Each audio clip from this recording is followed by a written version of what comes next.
kamaliza, anapitia daftari. Leta daftari, leta daftari. Mbona mwandiko umelala? Kwa nini una mwandiko mchafu? Anasoma maoni ya walimu kwenye daftari. Sasa akishamaliza watoto wamelala, anaingia ndani kuwasilisha taarifa. Khalfani hana kalamu, shati lake limekwisha, anawakilisha kwa president. President ashughuliki na watoto. Baada ya kupata taarifa na mahesabu, president anajisachi cha haya. Kesho tunaishije? Kesho nafikiri nyama siku nyingi, maharage yamezidi, kesho nyama. Fanya hesabu, nyama cha. Akimaliza kesho asubuhi yeye ni anajua kufumuka uniform, madaftari, penseli, ripoti za shule. Sisi pale Bismarck wanakuja wanawake. Ukisema njoo wazazi wanawake, mwanamke unakuja foka, mwanamke sasa mwalimu daftari hajasaisha huyu. Wewe kwa nini hujasaisha? Anakuja foka mwanamke.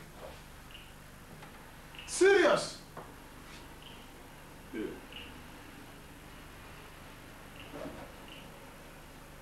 Simeelewana?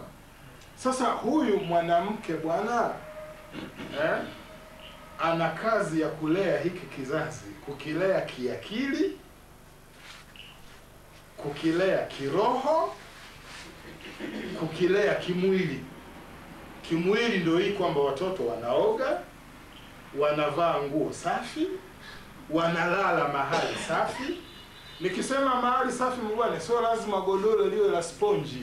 Unaweza kuwa maskini umeshona kwa pamba ama kwa sufi, hata kama ni kwa gunia, lakini waleo kuna kishuka kisafi, nyumba ina hewa nzuri, usiku kuna hewa, kuna kichandarua, mbu wasiwasumbue. Kimwili, maji ya kunywa unachemsha safi, usafi wa chooni wanapokwenda. Unalea watoto namna hiyo. Unawalea watoto kiroho. Ndio hii kazi ya mama, ni tuition nyumbani, kusomesha watoto alif b t, mambo ya wema, hizi hadithi za wema. Unaona bwana, kuwalea kiroho, kuwa wanahurumiana na nini. Pia kuwalea kiakili, ndio hiyo mambo ya masomo. Tumeelewana? Anawalea watoto. Unaona?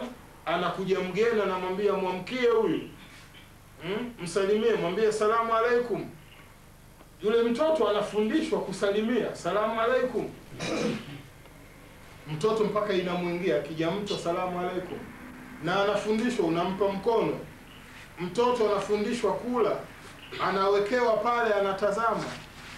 Mama, kazi ya mama kula mkono wa kulia, anakula wa kulia. Kitupia tatu, sio huu, pole pole mpaka inaingia.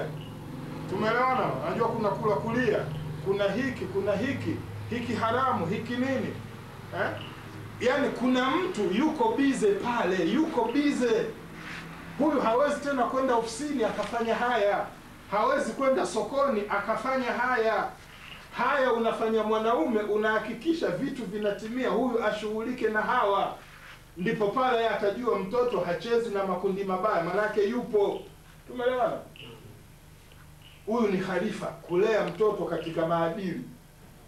Huyu mama ndiye atakaa pale kucontrol television, zionwe picha gani, zisionwe picha gani. Huyu mama ndiyo, kama uwezo upo, utamwachia senti awatoe watoto outing, awapeleke hata Kamanga wakaone feri inavyoenda, inabeba na magari, awapeleke huku wakaone mitumbwi, warudi, wanasema recreation. Unaelewana?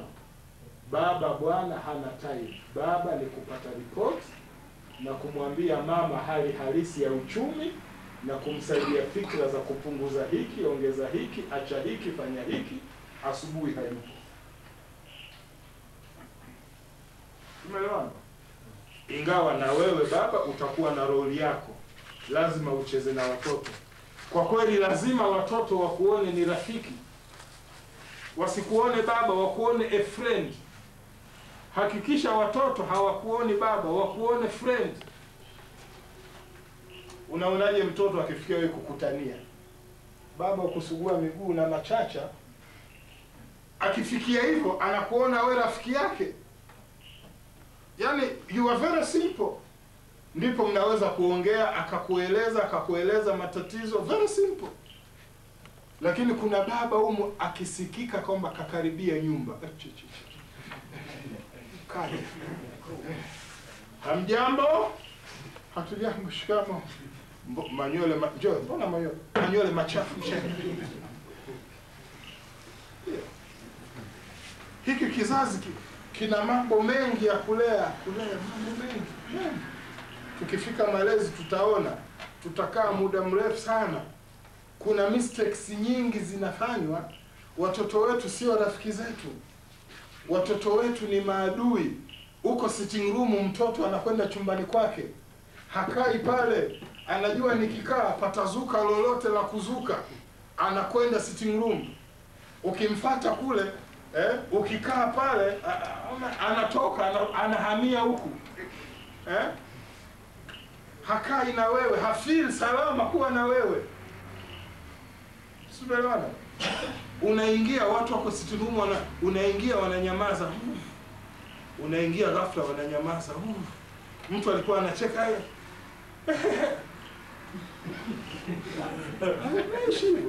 What a friend. Hamgongi na mwanao. Make hivyo sasa mtoto atakuzoea sana. Kuna limit, unaweza ukafanya hivyo, lakini pia kukawa na nini? Na limitation. Sio unafungua mlango moja kwa moja naye ataelewa, sizidi hapa, naishia hapa. So just a friends. Mtoto anakuwa, akianza kukua na amani, yani anakuwa anayo amani ndani ya moyo, anakuwa vizuri. Anakuwa vizuri, peace. Anaweza akajieleza. You see? Mwachie uhuru. Mpe uhuru. Sio mkubwa sana, lakini mpe uhuru. Leo kuna mtu baba yake ana gari tangu anazaliwa mpaka anasoma, anamaliza form 6. Ile gari huduma kubwa huwa ni kuiosha, hajapiga hata start. Mzee anavongangania funguo. Tunaelewa? Ndio, iko familia hivyo. Gari iko, mtu anaugua, mtoto hawezi kuendesha. Subutu uguse gari ya baba, ni kusafisha unaacha. Ni vitoto vya Kihindi ndio utaviona kiko. Kuna vitoto primary pale vya Kiarabu darasa la 6. Kuna kitoto kinakuja na gari pale. Sio sasa, lakini weekend utaona kinapita pale na gari hivyo kidogo, standard 6. Ingawa sasa wenzetu wanaachia kiasi, ile gari tena inakwenda mpaka Capricabana nini. Sisemi hivyo, lakini at least mtoto anahisi vile vitu ni vyake, baskeli yake, TV yake. Hapo sasa ndipo unaweza kumwachia TV, kisha ukakaa mahali umejificha unamtazama. Zile rules ulizoziweka anazitekeleza namna gani. Akimisbehave namwambia, bwana nimekuachia wewe, umetiuni mahali fulani, nimekuona, acha bwana. Ebu create self discipline. Tumeelewa? Asa ni lengo la ndoa ni kukulea hichi kizazi. Unamleta mama, anakuzalia mtoto, anakuwa busy kulea kizazi hiki. Sisi tuna kazi ya kutengeneza mabinti wa namna hii. Tuna kazi ya kutengeneza baba wa namna hii. Sisi inawezekana tumekwisha fanya makosa mengi, sawa sawa, ya mazingira yalivyo. Lakini hivi ndivyo ilivyo, na hivi ndivyo tunavyopaswa kutayarisha kizazi chetu. Ndio maana unaona sisi tuna program. Hivi kesho mathalan hapa mimi na program na mabinti wa sekondari wanamaliza form 4, 5. The expected mother of our children. Sawa sawa? Unawaelewesha role yao. Sasa tunataka mama kadiri anavyofika chuo kikuu ndivyo anavyozidi kuwa mama wa wapi? Wa nyumbani. Ifike mahali wewe huna haja ya kuajiri mwalimu wa tuition. Anakamata chaki mwenyewe. Haya, kaeni hapo tunasoma mathematics. Sasa hapo ndipo anaweza akachukua wakwake na Muislamu mwenzake jirani. Tumeelewa? Na jirani mwingine naye pale kuna ratiba ya Qur'ani, yeye hajui mathematics. Kesho hawa wakaenda pale kwa yule bwana, ni familia hii wote mila hii pale, wakasoma Qur'ani, wakarudi usiku wakalala. Sisi tunapaswa kuishi hivyo. Naona ile family integration. Kesho naalika tu, hebu wake zetu siku moja wakutane, wale vyakula wakutane tu. Wewe ndo mama nani, ndo mama fulani, mke wa fulani, mke wa fulani, wakutane tu, tuachie lithakibu siku moja.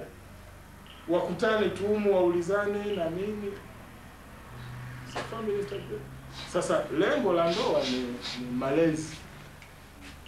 Na ndio kitu sasa ni kigumu sana kwa Waislamu ukilinganisha na mazingira yalivyo na mmomonyoko wa maadili ulivyo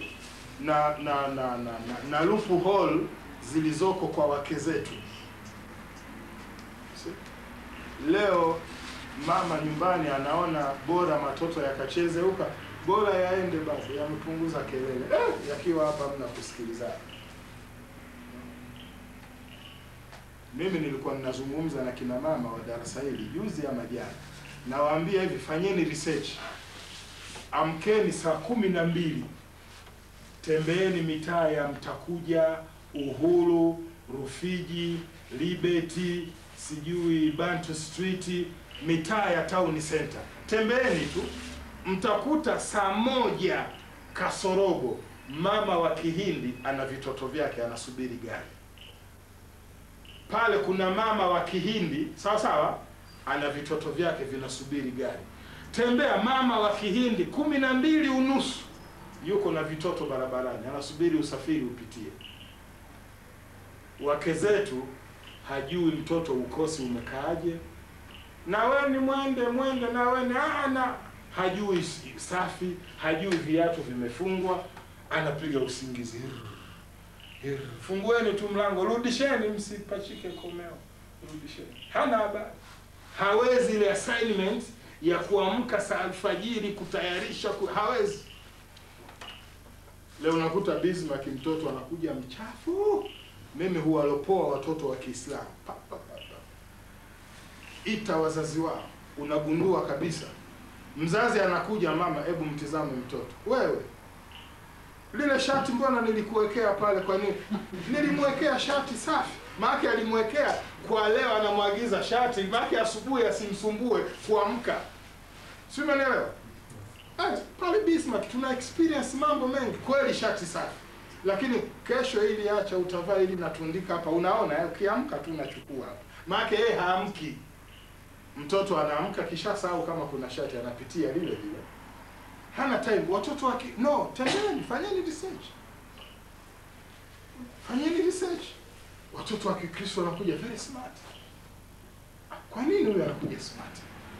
Mama yake anawajibika, yuko nyumbani anawajibika. Kama anawasaidizi anahakikisha uniform ziko proper, daftari, mikoba ya nini iko proper. Wakwetu bwana no. Si mtoto anasoma, si mtoto anatambaa. Maki anakuja mgeni, hata mtoto kumbeba, yani anakuja mgeni kumbeba mtoto anaona vibaya. Si umeelewa? Hana habari. Maki hata hii nayo bwana, maji yako pale basi. Kamasi tu mtoto kumeka na tambala. Hana time bwana ya kulea.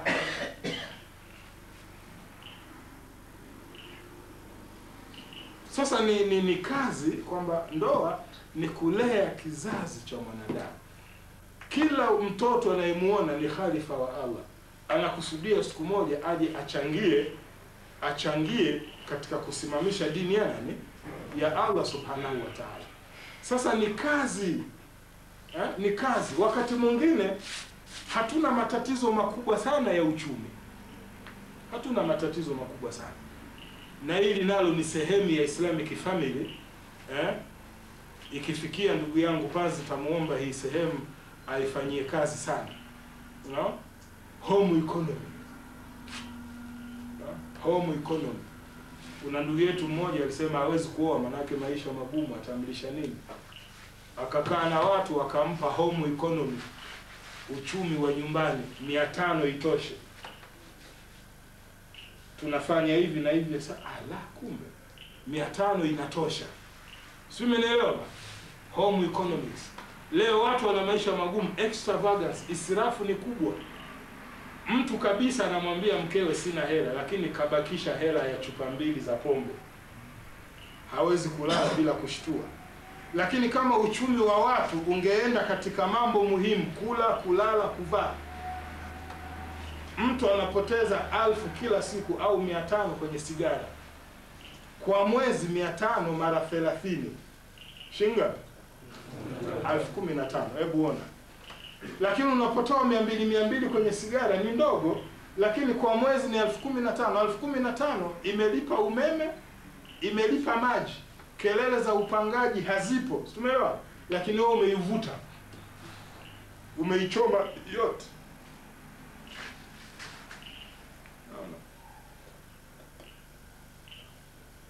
Kwa kweli bwana, ingawa hatujafika, lakini lazima tuwe serious kulea.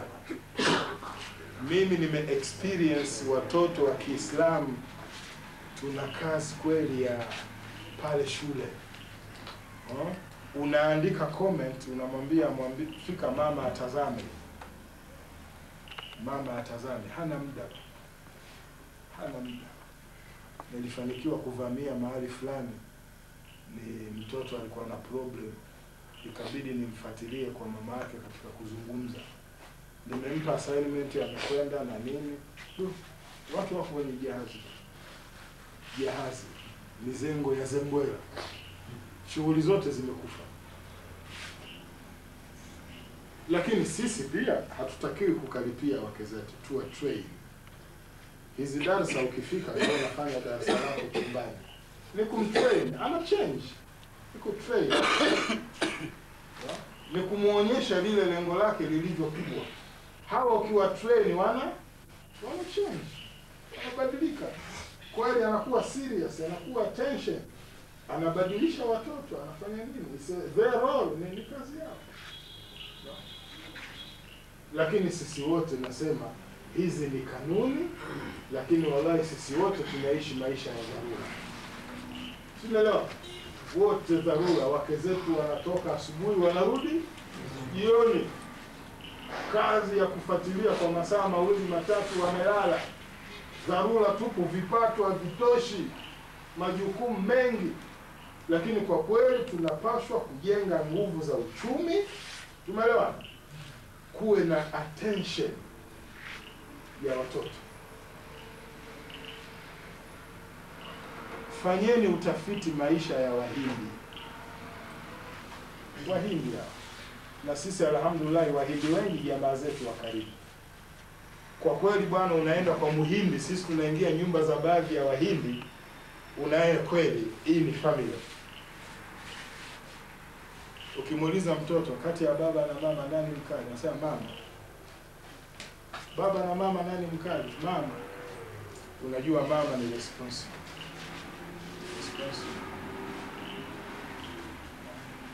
Sisi leo ukiuliza baba na mama nani mkali, baba, unajua hamna kitu hapa. Hapa kitu hamna shekhi. Baba mkali kwa watoto, baba mpole tu. Baba fresh. Mama bwana. Lakini baba mkali ambaye hashindi nyumbani, avurugu mechi. Ama ukimuona mama anasema nyinyi nichezeni, tungoja baba yenu arudi. Shekhe hatari, shekhe. Ngoja baba yenu arudi, hatari. Inatakiwa sasa baba ndio useme, takuja kukusema kwa mama yenu. Basi baba usituseme kwa mama, usituseme. Unajua kweli mama ana control. Umeelewa? Na hivi ni vitu vinaweza kwenda through training. No? Ya mwisho katika malengo ya ndoa, kwamba ndoa humuendeleza mwanadamu kiuchumi, huendeleza familia kiuchumi. Unaona?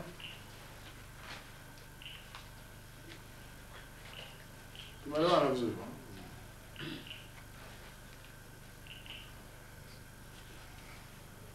Kuna sahaba mmoja alioa, maisha yakawa magumu sana. Akaenda kwa Mtume swalla, sema ya Rasulullah, nimeoa lakini maisha ndani ni magumu mno, nifanyaje? Akasema dawa ni ndogo, piga mathna. Akasema do, hali hii na mmoja tabu, unanambia niongeze? Akasema na mimi umesema Mtume kwa salama, basi ulosema ni kweli. Bwana akapiga mathna, wayo ukawa mkali malaizi. Akarudi tena, ya Rasulullah, hivi nimekuja sasa, ule mkazo huko mara mbili ni hatari, dhiki imezidi mara mbili. Akasema na dawa ndogo, thulatha.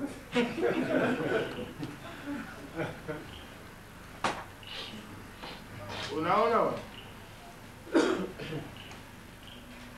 hekima ya Mtume sallallahu alaihi wasallam ni kwamba sisi kabla hatujaoa maisha kwetu huwa hayana uzito, na kwa sababu hiyo akili zetu huwa sio makini.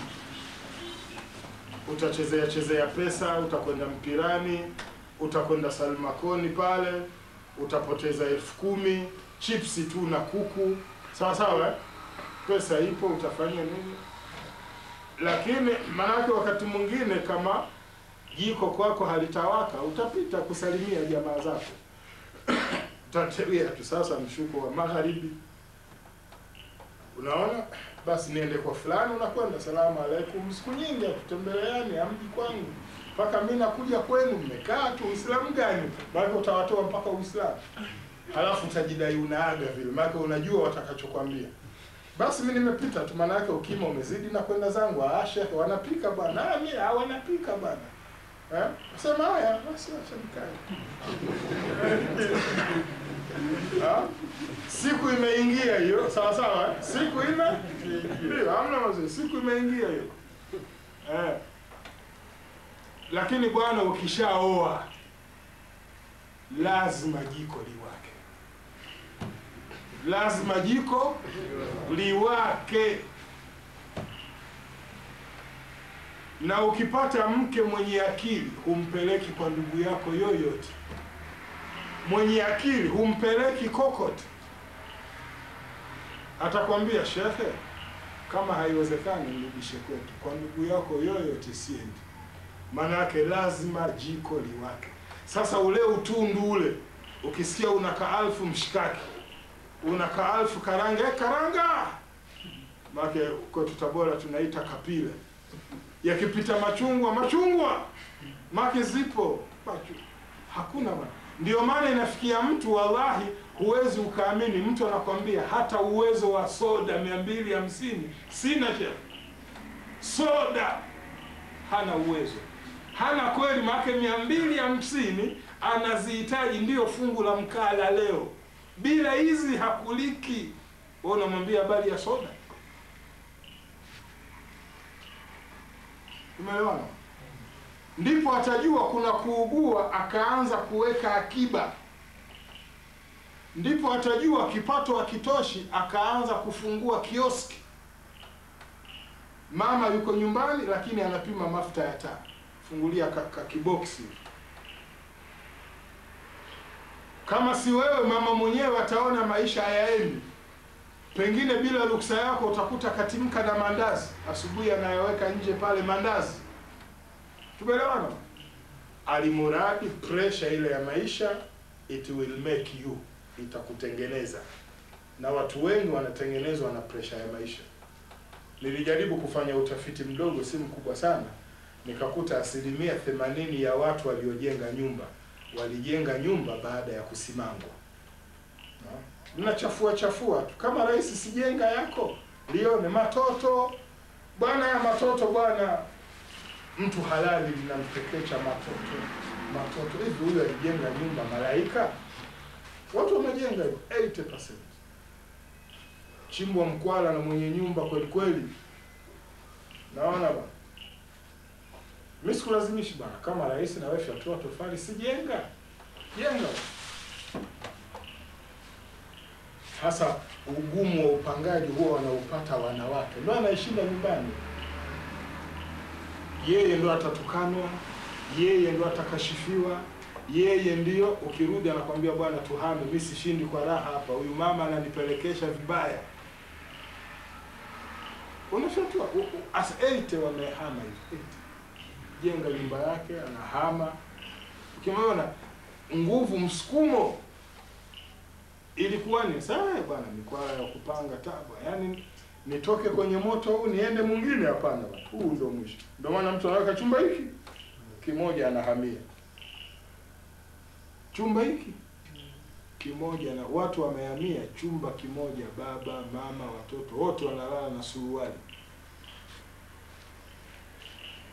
Na anasikia yuko kwa pressure, anajenga kidogo kidogo. Lakini wako wenye nyumba, unaweza usijenge daima. Maana kama yako vile. Kama ya kwako hakuna mkwala. Mzee na wageni sana, wageni bwana nyumba yako hii. Utandikie chumba hiki. Talala na ndugu zao. Sasa hapa bwana niko kama nyumbani. Maana wanaweza kuja ndugu zako kawa introduce mpaka jikoni kwa mwenye nyumba, hapa ndio tunapikia. Miaka 10, 20 watu wako kwenye nyumba ya serikali. Mpaka siku anaambiwa bwana mwezi ujao unastaafu, barua kila kitu kipo tayari. Ndiyo sasa nyumba inajengwa kama zimamoto, inaishia kwenye kozi 4, hela hamna. Mrema kangolewa juzi, kakaa miaka 20. Juzi anaambiwa hama bwana, tutaka kufanya ukarabati. Mpaka kwenye TV kalalamika. Nyumba ya serikali kama yako. Lakini ukipata pressure ya maisha, unapata akili ya maisha, unajua kumanage uchumi wako mdogo, pia unajua namna ya kuukuza, unajua namna ya kutumia. Sasa ndipo hapo anakuambia unaanza sasa kucreate ile economic atmosphere yako, uwigo wako wa uchumi. Tumeelewana? Sasa inasaidia mwanadamu kiuchumi kumanage, control. Unaona? Sasa ndio maana ukifika hapa ndipo unasoma somo la uchumi wa nyumbani, home economics, HE. Uchumi wa, na inshallah nimeweka kama ni subject peke yake, uchumi wa nyumbani. Unaona nini ufanye, kufanyike nini, budget hizi. Unaona bwana, vyakula ufanyaje, ufanye nini. Yaani unaweza kaona kabisa unaweza kuwa na 1000 mko watu watatu ikafanya nini? Ikatosha. Ingawa haitotosha na kesho, lakini kwa leo ikafanya nini? Ikatosha. No? Sasa ni vitu hivi. Sasa haya ni malengo ya ndoa ambayo Allah anakusudia watu watakaoana wayatimize haya. Kwa hiyo ndoa ni baina ya mwanaume na mwanamke. Na jambo la kwanza kabla ya ndoa na kabla ya jambo lingine lolote ni kumpata mtu ambaye walau utakuwa na hakika anaweza kuwa mwenza kwako. Kumpata mtu ambaye walau ukimtazama na kumpima anaweza kuwa mwenzako, kupata mchumba. Sasa kuna uchumba namna mbili. Kuna ule uchumba ambao sasa ni rasmi na kwao wamejua, sawa sawa. Lakini kuna ile fikra tu ya kutafuta na kuchagua na kutazama kabla ya kuanza mazungumzo rasmi. Na hapa naweza kusema the first grave mistake katika familia za Kiislamu kufanywa hapa. Kosa kubwa kabisa la kwanza katika familia za Kiislamu kufanywa hapa, mchumba. Mchumba manake ni mtu sasa mnayeweza kuishi naye katika hali zote. Hapa inshallah pia nadhani tutakaa labda wiki 2, kwa maana darasa hizi 4 tutazungumza habari ya mchumba. Mwanaume, mwanamke, Uislamu umesemaje, Mtume amesemaje, na mila zetu za kizungu zinazotuongoza leo pia zinasemaje, na matokeo yake huwa nini. Tumeelewa neno? Inshallah tutaanza Jumatano biidhnillah. Asalamu alaykum wa rahmatullahi wa barakatuh. Sheikh inshallah. Hebu tupe summary na safari yako ya Musoma.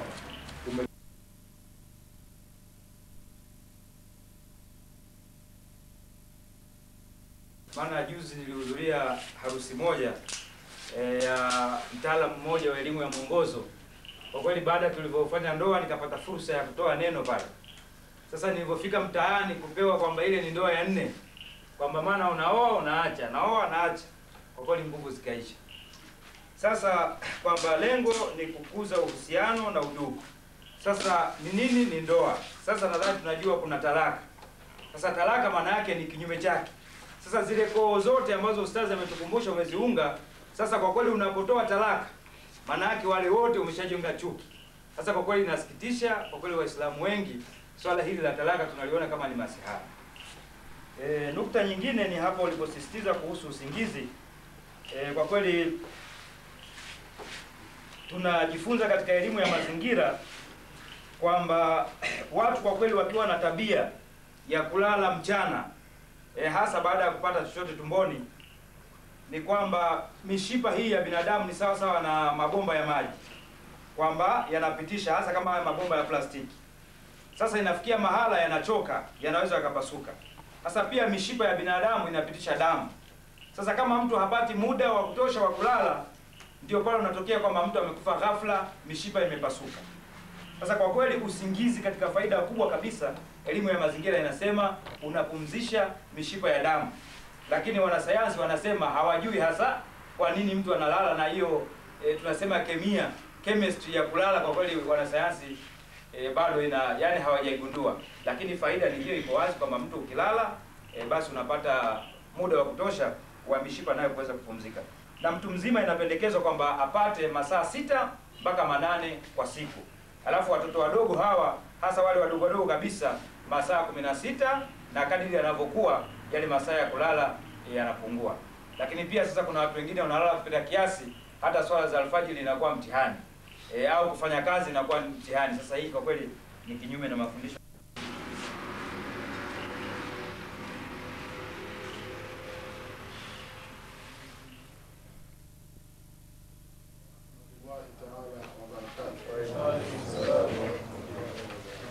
Alhamdulillahi rabbil alamin, wassalatu wassalamu ala rasulillahi sallallahu alayhi wasallam. Amma ba'du, tunaendelea na darasa letu la familia ya Kiislamu. Katika darsa lililopita tulizungumza juu ya malengo ya ndoa ya Kiislamu na tulimalizia malengo matatu ya mwisho. Tukasema lengo la ndoa ya Kiislamu ni kukuza uhusiano na udugu katika jamii. Kisha tukasema lengo jingine la ndoa ya Kiislamu ni kukilea kizazi katika maadili, na hapa tukazungumza kwa urefu na kutoa baadhi ya mifano, na mwisho tukamalizia lengo la ndoa ni kumwendeleza mwanadamu kiuchumi, na tukazungumza kwa mukhtasari vipi ndoa inaweza kumwendeleza mwanadamu kiuchumi. Leo tutaanza kuona hatua ya kwanza ya kuelekea katika familia ya Kiislamu, the first step towards Islamic family. Hatua ya kwanza ambayo ni hatua muhimu sana, na mimi naweza nikasema ni hatua ya msingi katika kuelekea kujenga familia ya Kiislamu, ni hatua ya kuchagua mchumba. Kwamba Muislamu anapokusudia kuanzisha familia, na familia ikawa ni familia ya Kiislamu,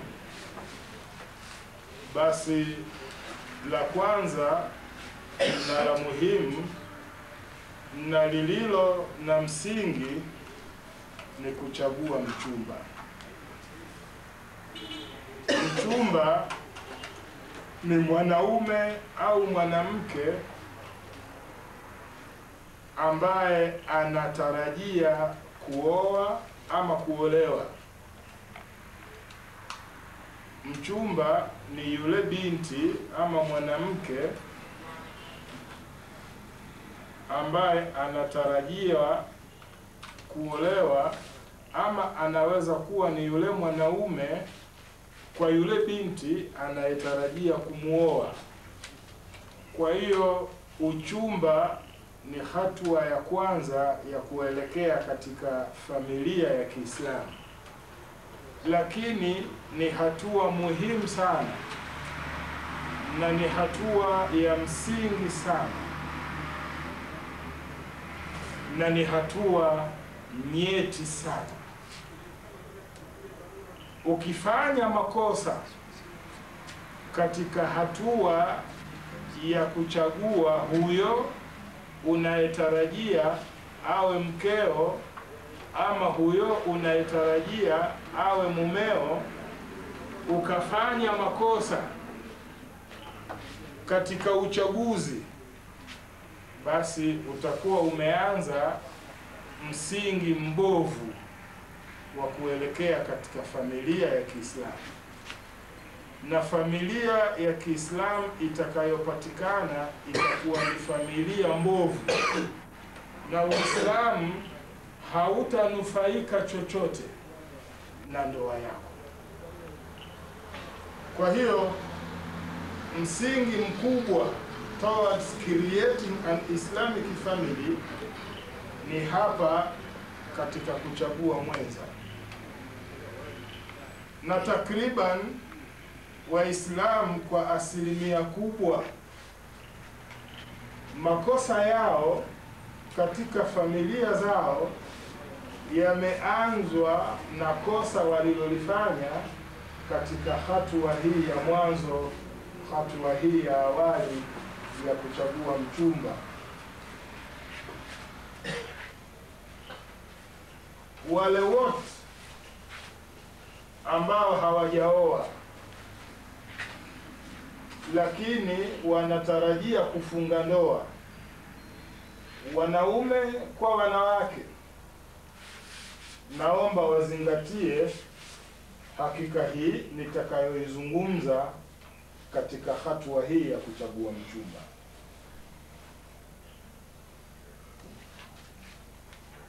Wanaotaka kuoa ama kuolewa,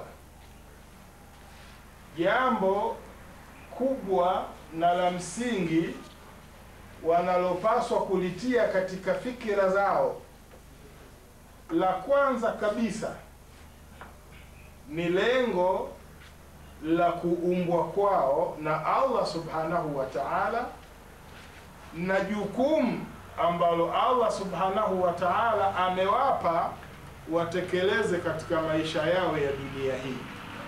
Hilo ni jambo muhimu sana kuliweka katika fikira wale wanaotarajia kuoa ama wanaotarajia kuolewa, kwamba Allah subhanahu wa ta'ala ametuumba sisi binadamu kwa lengo, na lengo ni kumwabudu yeye Allah subhanahu wa ta'ala. Wama khalaqtul jinna wal insa illa liya'budun. Na pia jukumu alilotutwika sisi Allah kwa kuwa sisi ni wanadamu, jukumu la ukhalifa, inni ja'ilun fil ardi khalifa, mimi nitajalia makhalifa katika ardhi.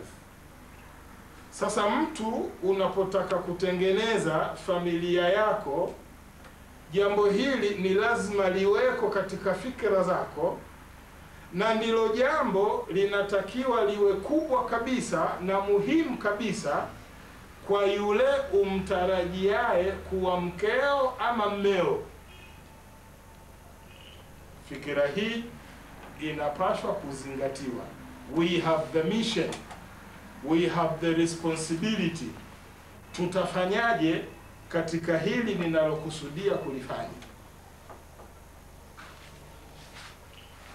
Ukiwa na fikira hii ya kuzingatia lengo la kuumbwa na kuzingatia jukumu ambalo Allah subhanahu wa ta'ala ametupa sisi, itakufanya wewe uchaguzi wa mwenzako katika maisha ufanye kwa makini zaidi, kwa sababu utajua lengo hili si lengo jepesi, jukumu hili si jukumu jepesi.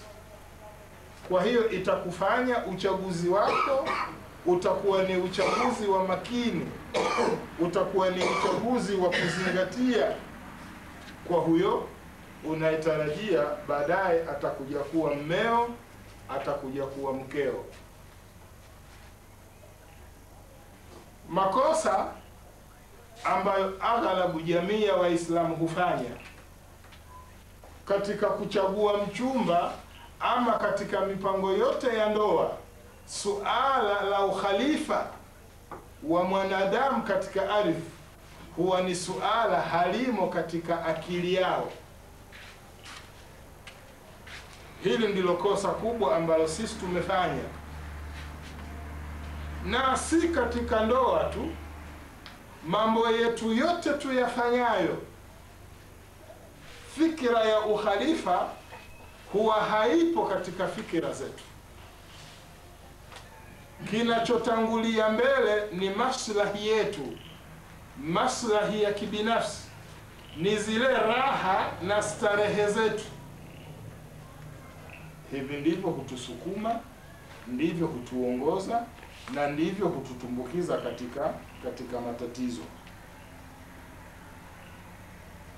Kwa hiyo ni lazima Muislamu si katika ndoa mambo yake yote atie katika fikira zake jukumu alilopewa na Allah subhanahu wa ta'ala, jukumu la ukhalifa.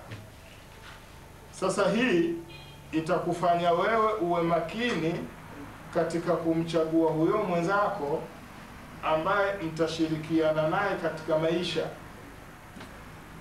Hili ndilo la kwanza, anayechagua mchumba aliweke katika fikira zake.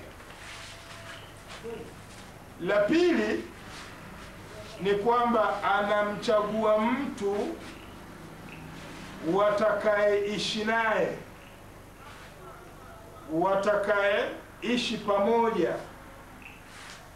Allah subhanahu wa ta'ala ameizungumza ndoa, maisha ya ndoa.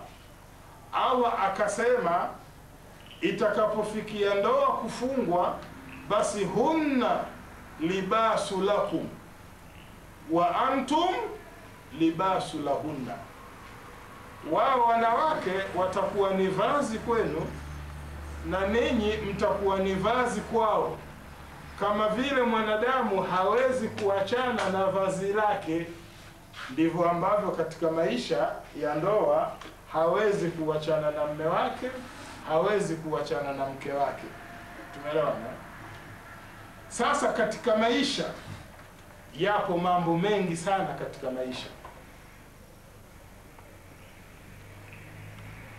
Kuna kupata, kuna kukosa,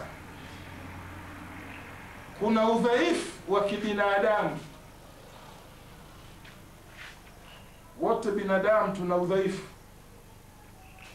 Mwenzako atakayemkuwa mkeo ama atakayekuwa mmeo, mtashirikiana naye katika hali zote za kimaisha zitakazokuwako. Mtashirikiana naye katika kupata, mtashirikiana naye katika kukosa, mtashirikiana naye katika udhaifu wenu wa kibinadamu. Utamjua undani wake namna alivyo, na yeye atakujua undani wako namna ulivyo. Atakujua ule undani ambao mama yako alokuzaa hawezi kujua, na wewe utamjua undani wake, undani ambao mama yake alomzaa hawezi kujua. Lakini ninyi mtafahamiana kiasi hicho.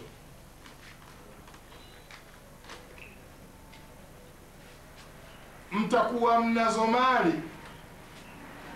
zipo pale, ama zinatakiwa kuendelezwa, ama zinatakiwa kuhifadhiwa kwa namna yoyote, kutakuwa na siri. Mambo haya ni siri baina ya ninyi wawili. Ala kuli hali, kila mmoja atakuwa wazi kwa mwenzake, mtafahamiana.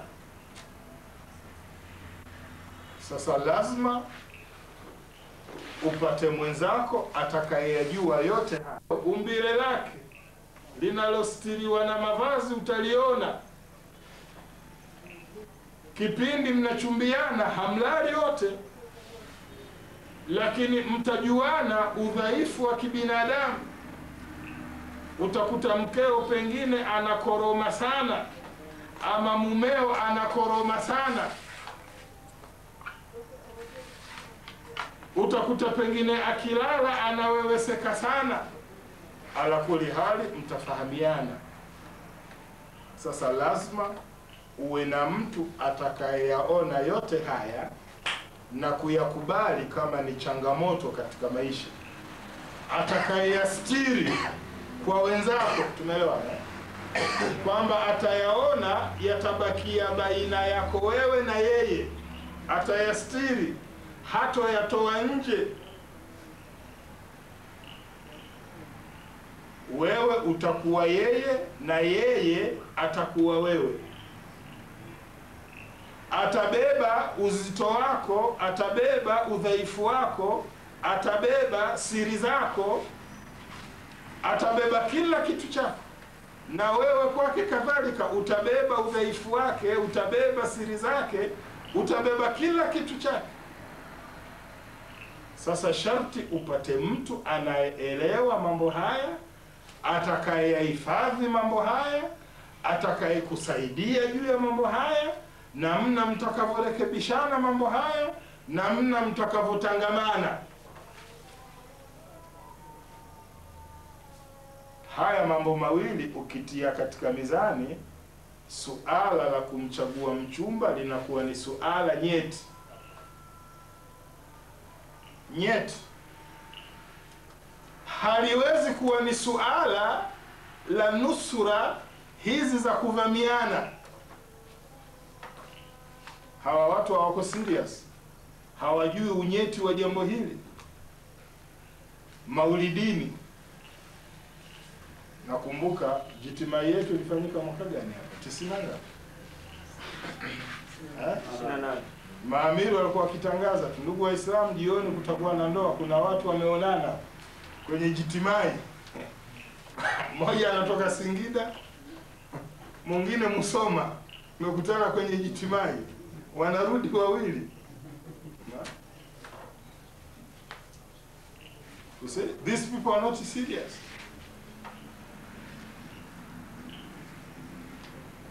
Haya mambo mawili ni muhimu yawekwe katika mizani. Huyu ni mwenzako, utaugua wewe, ataugua yeye, ataugua kiasi matarajio yako kwake yatakuwa hayako, na we pia utaugua kiasi matarajio yake kwako yatakuwa hayako. Mtakwenda vipi? Haya yote ni mambo sharti yatazamwe. Kwa hiyo suala zima la ndoa katika Uislamu si swala la upuuzi, si swala la haraka haraka, ni swala la kutulia, la kutazama, la kupima na kufikia maamuzi. Walau nikisema hivi, sisemi unaweza ukamjua mwenzako 100%. La, huwezi ukamjua mwenzako 100%. Abadan, haiwezekani. Utamjua tu sehemu nyingine, utamjua zaidi ukiishi naye. utamfahamu zaidi. Tufanyaje kama Waislamu? Hatuna sisi ghaibu ya kujua huyu mwenzangu ni stahiki yangu ama la. Tunachojua ni yale tuyaonayo ya juu juu. Unajua familia yake, ukienda kwao anakupa maji, amepiga magoti, roho inasuhuzika. Pengine yale magoti ni ya kabla, baada hayatokuwako. Si mnanielewa? Ndio. Na wewe ukienda kwao umebeba kakitenge, pengine kakitenge kale ni kabla, baada kitenge kile hatokiona tena. Watu huwa hivyo. Ukisikia na mafua umekisha kwenda kwao kujua hali yake, na haraka kutafuta dawa na nini, mpaka kwao anasema mashaallah umepata mume. Kasikia tu maskini kabla ya kazini kapita hapa asubuhi. Yale mambo huwako kabla, baada ya pale hupotea. Umeona? Tufanyaje sasa? Tufanyaje? Sisi hatuwaumbi watu tunaowataka.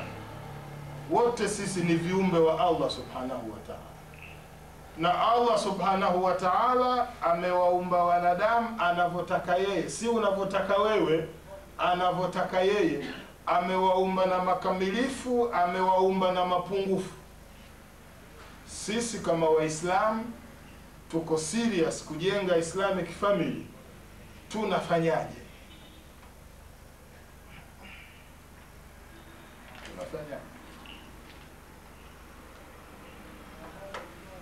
Tumia uwezo wako wa kibinadamu katika kuchunguza, katika kutafakari, katika kupeleleza. Ukifikia mwisho wako wa kibinadamu wa zile asilimia ambao maisha Allah labda hapa panaweza kuwa na kheri, pale palipobaki nje ya uwezo wako wa kibinadamu, sasa pale mkabidhi Allah subhanahu wa ta'ala, kwamba hapa nataka msaada wako Allah subhanahu wa ta'ala, nione kama nimepatia ama nimekosea, lakini uwezo wangu wa kibinadamu umefikia hapa. Sasa taka msaada wa Allah subhanahu wa ta'ala. Ndipo hapo ikawa sunna ya istikhara kwa Muislamu ni sunna muhimu sana. Watu lazima wafanye juhudi kubwa kuhifadhi dua ya istikhara. Mtume sallallahu alaihi wasallam ameithibitisha katika hadithi zake kadhaa, na hadithi hii imekuwa ni muntafaku alaihi. Waislamu wanapofika mahali akili zao na uwezo wao wa kibinadamu hauwezi kufanya kazi, basi watake msaada kwa Allah subhanahu wa ta'ala. Ukichukua kitabu cha Hisnul Muslim, kuna vitabu vya dua, sawa? Ama ukasoma swala za sunna, utakutana na swala ya istikhara. Imeandikwa ni swala ya kumtaka Allah subhanahu wa ta'ala ushauri. Allahumma inni as'aluka bi'ilmika wastaqdiruka biqudratika was'aluka min fadlika al'azim fa innaka taqdiru wa la aqdir wa ta'allamu wa la a'lam wa anta 'alamul ghuyub. Allahumma in kunta ta'lamu ana hadha al-amr, unataja pale shida yako. Kama ni ndoa, al-nikahi baini wa baina fulani binti fulani, khairul li fi din wa ma'ash wa aqibatu al-umur faqdiruhu wa yassiruhu wa barik li fi. Allahumma in kunta ta'lam ana hadha al-amr sharru li wa maash, sharu li fi din wa maash wa aqibatu al-umur fasrifahu anni wasrifani anhu wa aqdiru li khairu haythu thumma ardi. Hii ndio dua ya istikhara. Ukaizungumza hii uko katika sijida, imana, kwa imani, wa ihtisaba, na kwa matarajio Allah atakusaidia. Usistuke kuona hata kama roho ilikuwaje, mipango itakwama, itavurugika, haiwezekani tena. Hata kama roho yote itakuwa inapepea kwake, tumeelewana? Lakini haiwezekani abadan, midhali wewe saa zote katika jambo hili unataka Allah aingilie kati. Hizi ndizo silaha Mwenyezi Mungu amewapa Waislamu mambo yao yanyoke.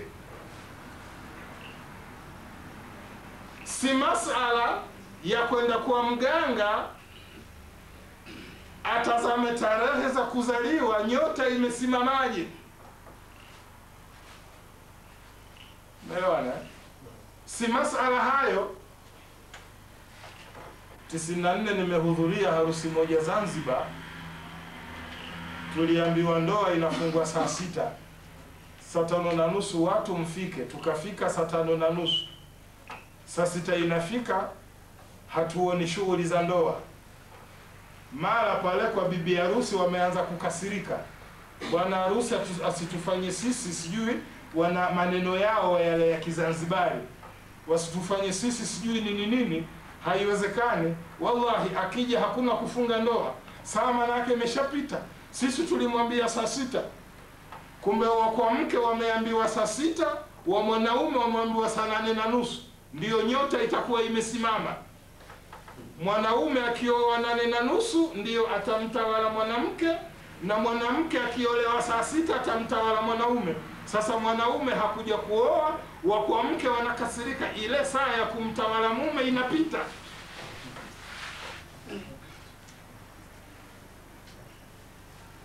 Islam, kwa sababu hakuna fikra ya ukhalifa katika mambo haya, na sote tumefanya makosa hayo sote. Hili ni jambo kubwa sana la ndoa. Haliwezi kufanywa kwa fikira tu, kwa matamanio tu. Mtume swalla salama anawahusia maswahaba kufanya